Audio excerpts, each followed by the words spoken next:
Dhaka university থেকে masters করা একজন স্টুডেন্ট ইজিলি অন্য কোনো পেশায় ভালো পেশায় যেতে পারতেন। তখনকার সময় বললাম 1995-এর কথা। না গিয়ে ক্রিকেটে পড়ে আছেন, ছিলেন, থাকবেন এবং ভবিষ্যতে বাংলাদেশের ক্রিকেটারদের নিয়ে কাজ করবেন। নিশ্চয়ই একটা স্বপ্ন, একটা ইচ্ছা ছিল, সেটা যদি সত্য করে একটু বলতেন আমাদের। অ্যাকচুয়ালি আমি বড় হয়েছি পাকিস্তানে, স্বাভাবিকভাবে তখন পাকিস্তান লাহোরে। ওখানে যখন আমরা অলিগলিতে ক্রিকেট খেলতাম, আমি দেখতাম যে কিছু এক্স প্লেয়ার না ওরা, কিন্তু ওরা ক্রিকেট পাগল লোক ছিলেন। ওরা আমাদেরকে ধরে ধরে নিয়ে যেত, এইদিকে আও আও ক্রিকেট খেলো, এরকম খেলো। মানে ওদের আমরা বুঝতাম না যে এই লোক ক্রিকেট খেলেনি কিন্তু এত উৎসাহ, কিন্তু তার মধ্যে উৎসাহ ছিল। সো ওই জিনিসগুলা আমার মনে ছিল যে নিয়ে আমাদেরকেও নিয়ে যেত। ওদের কথা যখন আমি চিন্তা করতাম, এবং আমি যখন ক্রিকেট খেলি, আমার মনের মধ্যে জায়গা গেছিলো যে আমি ক্রিকেট খেলা ছাড়লে আমি কোচ হব, ওনাদের মতো কোচ হব।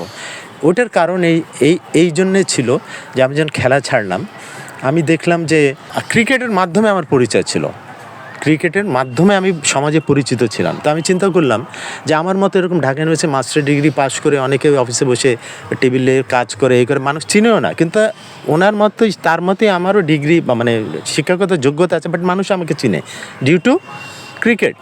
সো আমি চিন্তা করি, যেহেতু এই ক্রিকেট খেলাটা আমাকে সমাজে পরিচিত করেছে, আমি চিন্তা করলাম যে আমাকে না, সমাজের বাচ্চাদের জন্য কিছু করে কোচিংয়েই আমি আসি। এইটাই হচ্ছিল উদ্দেশ্য, আর কিছু না। সেই জন্য আমি কোচিংয়ে চলে আসছিলাম। খেলোয়াড়রা মাঠে খেলবে, দলকেও জেতাবে, কিন্তু খেলোয়াড়দের পিছনে যারা সত্যিকার অর্থে পরিকল্পনা দিয়ে খেলবে তারা কোচ, নির্বাচক কোচ হতে হলে একটা চোখ লাগবে, স্কিল লাগবে, তাদের সেই প্রজ্ঞাটা লাগবে, জ্ঞান লাগবে, ধৈর্য লাগবে।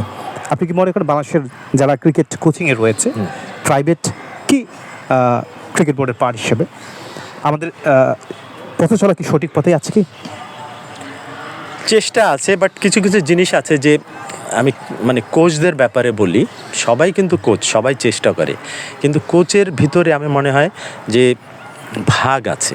কিছু কোচেস আছে তারা হয়তো বাচ্চাদেরকে ট্রেনিং করাতে পারবে, কিছু আছে উপরের লেভেলে পারবে, কিছু আছে তারও উপরে পারবে। এখানে ব্যাপারটা হচ্ছে যে আন্তরিকতা কারো অভাব নাই, কিন্তু ব্যাপারটা হচ্ছে যে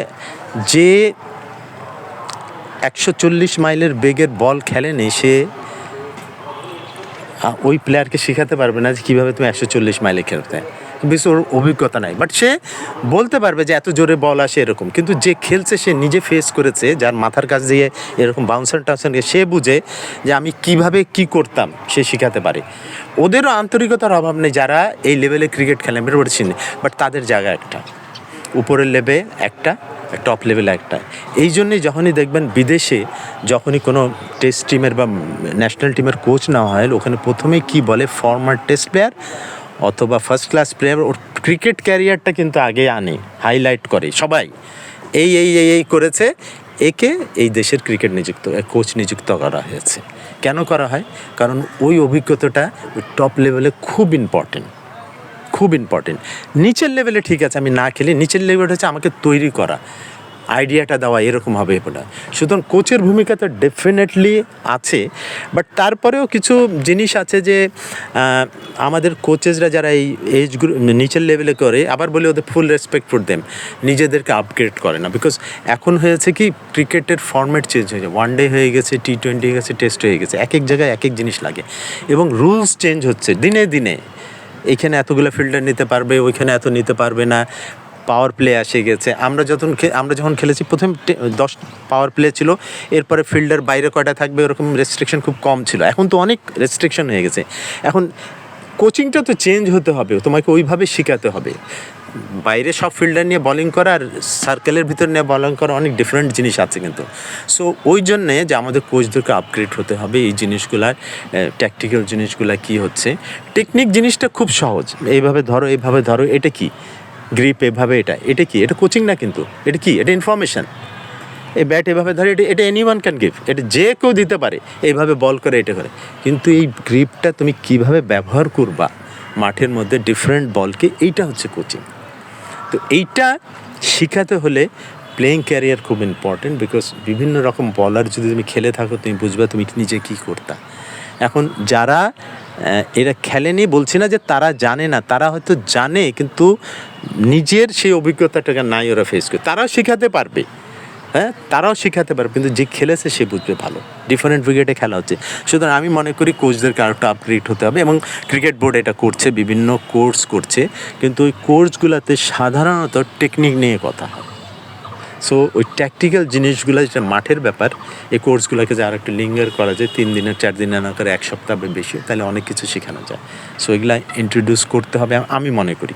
সেটা অনেক অনেক চেষ্টা করছে এই দেশে ক্রিকেটে ডেভেলপ। আমি বলবো যে সারা দিন বাচ্চাদেরকে কোচিং করা, এটা দুনিয়ার কোনো জায়গায় নাই।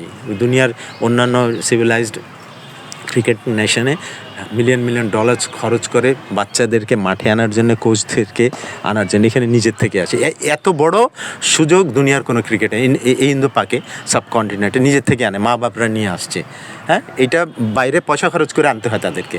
সুতরাং এই অপরচুনিটিটাকে আমি মনে করি না আমরা সঠিকভাবে এখন পর্যন্ত ব্যবহার করতে পারছি, না ম্যানেজমেন্ট, না আমরা যারা কোচিং করি। আমাদের এখানে একটুখানি আরও আন্তরিকতার প্রয়োজন আছে আমি মনে করি। ডেফিনেটলি সব গেমে স্কিল লাগবে, ক্রিকেটেও স্কিল লাগে, তবে cricket is a more than mental game. Physically fit হতেই হবে, এটা সব স্পোর্টসের পার্ট। কিন্তু মেন্টাল গেম বলা হয় এই কারণে কি, যে মানসিকভাবে আপনি যদি নড়বড় হয়ে যান, যেমন খেলা শুরুতে যদি একটা দুর্দান্ত গতির বলার আপনাকে মেন্টালি ডিসলস করে দিল, সেক্ষেত্রে হয়তো বা আপনি আপনার স্কিল দেখাতেই পারলেন না, বা মেন্টালি প্রিপেয়ার নিতে পারলেন না, এরপরে আমি কী করবো, এরপরে কী করবো, সেই জায়গাটায় কি আমরা মিসিং আছি। আমাদের বাঞ্চ অফ পেস বলার আছে, কিন্তু যদি ডোমেস্টিক ক্রিকেটে 140 150 নিয়মিত খেলতো ব্যাটসম্যানরা, তারা কি এই ইন্টারন্যাশনাল ক্রিকেটে এসে আরও বেশি নিজেদেরকে হাইলাইট করতে পারতো বা স্কিলটা শোন করতে পারতো? একটা জিনিস হচ্ছে মেন্টাল, যেটা ব্যাপারটা বলছেন, এটা জুনিয়র লেভেলে ক্রিকেটটা হচ্ছে যখন শুরু করে, এটা স্কিল টেকনিক, এটা হ্যাঁ, কিন্তু টপ লেভেলের ক্রিকেট হচ্ছে ওইটা হচ্ছে মেন্টাল গেম। 90% mental, 10% technique. ওখানে তুমি যা পারো ওরাও তাই পারে, এখন ওকে কীভাবে হ্যান্ডেল করা। এই টপ লেভেলের ক্রিকেটটা হচ্ছে একটা প্লেয়ারের ক্যারেক্টারের টেস্ট হয়, টেস্ট ম্যাচ বলে না, এটা কিসের টেস্ট হয়? ক্যারেক্টারে। কেন ক্যারেক্টারের? বিকজ ওখানে হচ্ছে তুমি সিচুয়েশন হ্যান্ডেল করো, অ্যান্ড তুমি এই সিচুয়েশন কীভাবে হ্যান্ডেল করবে, এটা তোমার চারিত্রিক বৈশিষ্ট্য লাগবে। এখন তুমি যদি মেন্টালি স্ট্রং না হও, তুমি পারবা না এখানে, কারণ ওরাও যা জানে, ওরাও ব্যাটিং জানে, বলিং জানে, ফিল্ডে তুমি জানো। ওদের উপরে যেতে হলে ওই যে মেন্টাল জিনিসগুলো আছে ওইখানে জিততে হয়, তাছাড়া জিততে পারবো। হ্যাঁ, এটা একটা ঠিক কথা। যদি আমাকে 140-এর বল খেলতে হলে আমাদের ওরকম বলার লাগবে, নাহিদ রানার মতো যারা বলার আছে ওরকম আমাদের অনেক বেশি লাগবে, বাট নাহিদ রানার মতো বলার আমরা পাবো না, হয়তো আবার কয়েক বছর পরে যে একটা পাবো। তো আজকাল অবশ্য সুবিধা আছে, আমরা বোলিং মেশিনে ওটা করতে পারি, থ্রোয়ার দিয়ে করতে পারছি। সুতরাং ব্যাপারটা আমি মনে করি না যে আমাদের প্লেয়াররা ভয় পায় পেস বলার খেলতে, বাট ওই যে রেগুলার নাহিদ রানা খুব কম ডোমেস্টিক ক্রিকেট খেলে। আমাদের হয়তো বেস্ট ওপেনিং ব্যাটসম্যানটা এক সিজনে নাহিদ রানা খেলছি না, যেটা হয় মার্চ শরীফ সময় হতো। ভালো বলারকে খেলছে না, হয়তো যখন যারা আপকামিং প্লেয়ার তারাই খেলছে না, তো তারা ওখানে যায় কী করবে? সো আমাদেরকে ডোমেস্টিক ক্রিকেটও এভাবে স্ট্রাকচারগুলো তৈরি করতে হবে যেন আমাদের বেস্ট প্লেয়ারগুলো যেন ন্যাশনাল লিগ খেলে। অনেক সময় আমাদের ন্যাশনাল টিম বাইরে গেছে, এদিক গেছে, যারা কোনো দিনও ওই ন্যাশনাল টিম খেলবে না তারাই ন্যাশনাল লিগ খেলছে। তো আমাদের এই জায়গাগুলো, স্ট্রাকচারগুলোকে আবার ঠিক করতে হবে, ফিকচারগুলো ঠিক করতে হবে, কখন আমাদের প্লেয়াররা অ্যাভেলেবল এই টপ লেভেল ক্রিকেট খেলার জন্য। হ্যাঁ, আমাদেরকে বলার আমি আগেই বললাম না যে ডোমেস্টিক ক্রিকেটে স্ট্যান্ডার্ড ভালো না হলে আপনি ম্যাচ করতে পারবেন না ওদের সাথে। ওরা কেন পারে? বিকজ ওদের এত বলার, এত ভালো ভালো বোলার, ইংল্যান্ড, অস্ট্রেলিয়া, ইন্ডিয়া সবসময় স্পিনার দিয়ে শুরু করতো, ওরা এখন পেস বলার প্রডিউস করে। এত পেস বলার কেন করে? একটা সিস্টেমও করে তাদের, তাই না? তো আমরা ওগুলো করতে পারি, তা আমাদের এখানে নাই। তো সুতরাং যারা ম্যানেজমেন্টে আছে এগুলো জিনিস, আন্তরিকতার অভাব নাই।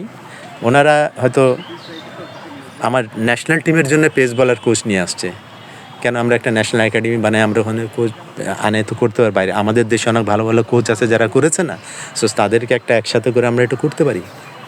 কেন আজকাল ক্রিকেটটা হয়ে গেছে পেস বলারদের খেলা, ডেফিনেটলি। সো আমাদেরকে বুঝতে হবে যে কারেন্ট ডিমান্ডটা কী আছে ক্রিকেটে। হ্যাঁ, ব্যাটসম্যানদের কী ডিমান্ড আছে, বলারদের কী আছে, স্পিনারদের কী আছে, সেগুলো বুঝে তারপরে আমাদেরকে করতে হবে।